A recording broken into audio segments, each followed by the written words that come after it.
Okay, so I'm going to talk about shoulder dystocia and how I would handle that.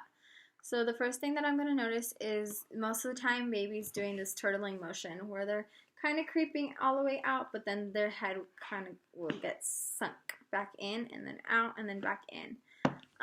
So that's called the turtle sign. If I see that, then that's going to let me know that I need to help baby. This isn't going to always happen. So there's different types of dystocias, and so that doesn't always happen, but usually it is a good indicator that there's a dystocia happening if we see that. I'm also going to look at the baby's color, tone, blood return. So if I were to like push on baby's head like this, does it fill back up with color or is there no blood return? I'm also going to be listening to heart rate. So is heart rate above or below 100? And most of the time when there's a dystocia, baby's heart rate's going to be below 100 even after the contraction. It's going to kind of stay at that low heart tones. I'm also going to trust my intuition and listen to the client. If the client is telling me that there's something wrong, I'm going to be more aware of what's happening. I also am going to honor the time in a normal birth. Like if baby's head comes out with the first contraction and I'm not seeing any warning signs, then I'm going to wait until the next contraction. And if the baby's body has not come out by then that makes me think that there's going to be some assistance that is needed. I'm going to ask my assistant for help with timing, putting the client into different positions, and also calling EMS when needed, and suprapubic pressure. After we get baby out, I'm also going to rely on my client to make sure that the mom isn't having any signs of needing hemorrhage management. And I would be focusing on making sure that baby is doing well and doesn't need NRP at that point. Okay, so I'm going to see the turtling sign. So we're going to see baby's head. Okay, and at this point I'm going to say, okay, assistant, I'm not feeling baby's chin. Like if I'm not feeling baby's chin in this case, then I'd say I'm not feeling baby's chin.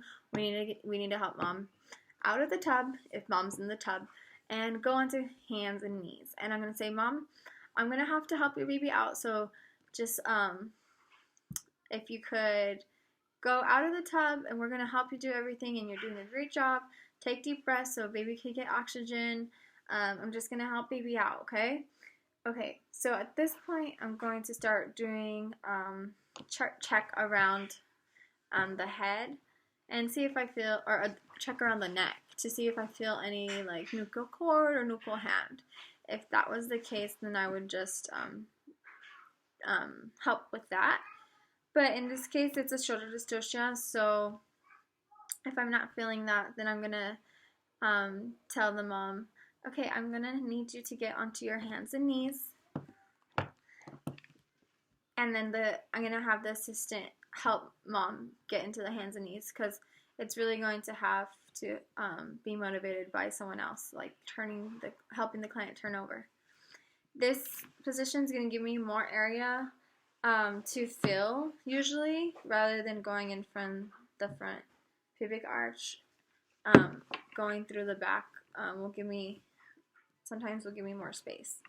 So I'm just going to feel for what side the baby's back is on. And once I know that information, I'm going to ask the assistant to please put client's leg into a running start position on the side of the back is on. So in this case, I feel back on the left side. So I'm going to have you put your foot right up here into a lunge. And I'm going to have my client do that. I'm going to ask the client for my time. If the client's not doing so already, I'm going to ask the client for heart tones if the client, or I'm going to ask the assistant for heart tones if my assistant hasn't told me that.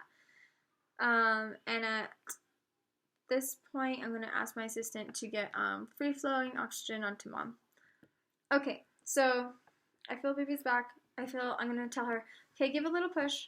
I'm going to provide some traction, just some like upward traction to see if this helps baby come out. If this does not help baby come out, then I'm going to say, okay, mom, I'm going to have you flip over back onto your back. See, this rotation might help move the pelvis where baby is going to dislodge. And if it doesn't, then I'm going to just continue with my maneuvers.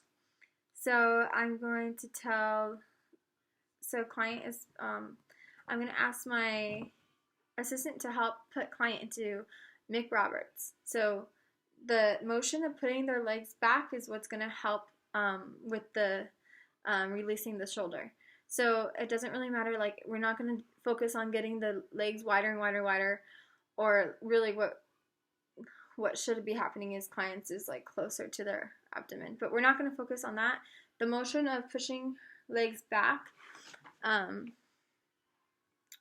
is what should help release that shoulder. Let's say that doesn't work. Then we're going to have our assistant apply suprapubic pressure. So they're going to, do the suprapubic pressure. The hope is that it catches the shoulder and it helps rotate baby out underneath this bone right there. Okay? If that's not helping, then we're just going to move on to the next position. Actually, in this case, we're going to start doing more internal maneuvers. So I want mom back into hands and knees because that's going to give me more space. So mom, we're going to go back into hands and knees. You're doing a great job. We're just going to help baby out. I already know I could do a couple things here. So I could go in with the prayer hand. So it's you're kind of going in on both sides if there's enough room, and then like helping facilitate the baby out this way. And this could be done by just small movements. I could also go in and try to reach for the posterior shoulder into the axillary crease. So not inside the armpit. We don't want to cause a brachial plexus injury. We want to go kind of grab, it's going to be grabbing onto the shoulder blade area. And so I could try to find that on the baby's back and just slowly help baby rotate. Sometimes if baby's rotating and they're at this point and they're stuck, we might have to go 180 and rotate baby back this way, right? And then at this point, we have to get them in this oblique position again.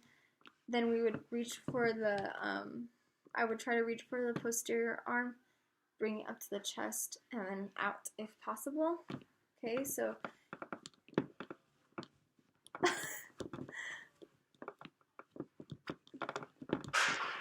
it's actually really have a dystocia going on right here.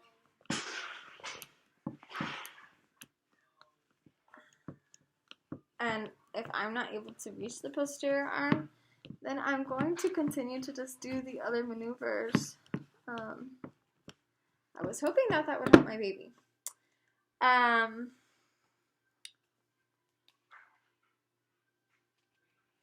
Let me look at my notes.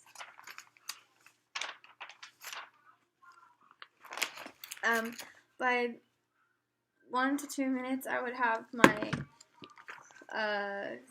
assistant call EMS. I don't know if I said that already. Okay, so we could do the corkscrew. That's kind of what I was talking about. I was moving the baby into the 180. And then the praying hands. I talked about that. Talked about the posterior arm.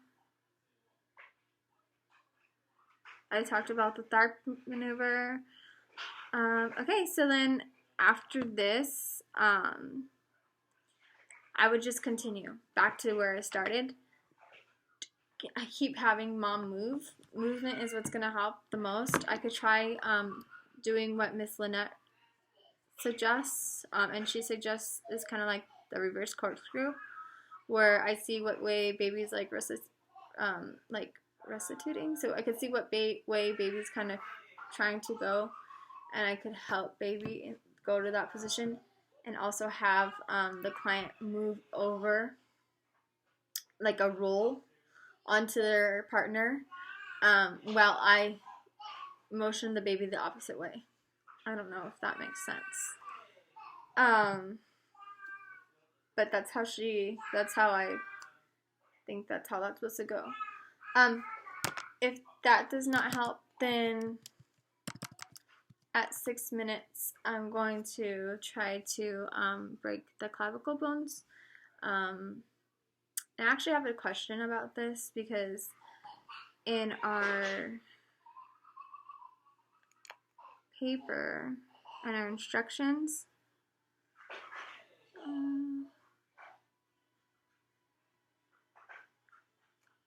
I don't see. Okay, by exerting outward pressure onto the clavicle from underneath. Do not push inward towards the baby.